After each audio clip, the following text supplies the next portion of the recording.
আকিকা না দিলে কি শিশুর বিপদ কাটে না? আকিকা না দিলে শিশুর বিপদ কাটে না এমন কোনো কথা কোরআন হাদিসে নেই। তবে আকিকা দেওয়া এটা গুরুত্বপূর্ণ একটা আমল। আল্লাহ কাউকে পুত্র সন্তান দান করলে 2টি ছাগল, আর কন্যা সন্তান দান করলে 1টি ছাগল জবে করা, এটা নবীজি সাল্লাল্লাহু আলাইহি সাল্লামের সুন্নাহ। এটা জন্মের 7ম দিনে, না হলে 14তম দিনে, না হলে 21তম দিনে করবেন। সেটাও যদি কোনো কারণে না হয়, পরে যে কোনো সময় করলেও আদায় হয়ে যাবে। এমনকি কারো শিশু কারো যদি আকিকা দেওয়া না হয়, বড় হওয়ার পরে তার আকিকা দিলেও আদায় হয়ে যাবে।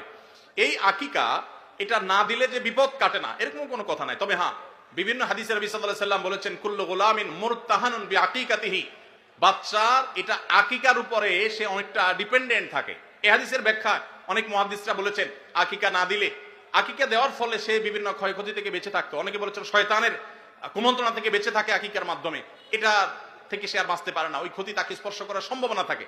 তবে কেউ আকিকা দিতে পারলো না, অন্য কোনো আমল করলো তার সন্তানের জন্য, আল্লাহ তাআলা তাকে সেভ করতে পারেন। এমন কোনো কথা নাই যে আকিকা না দিলেই তার সন্তানের বিপদ কাটবে না। তবে আকিকা দেওয়া উচিত, এর মাধ্যমে সন্তান নানাভাবে উপকৃত হয়, নানাভাবে সেভ থাকে, নিরাপদে থাকে। আল্লাহ আমাদের যাদের সামর্থ্য দিচ্ছে তাদেরকে আমল করার তৌফিক দান।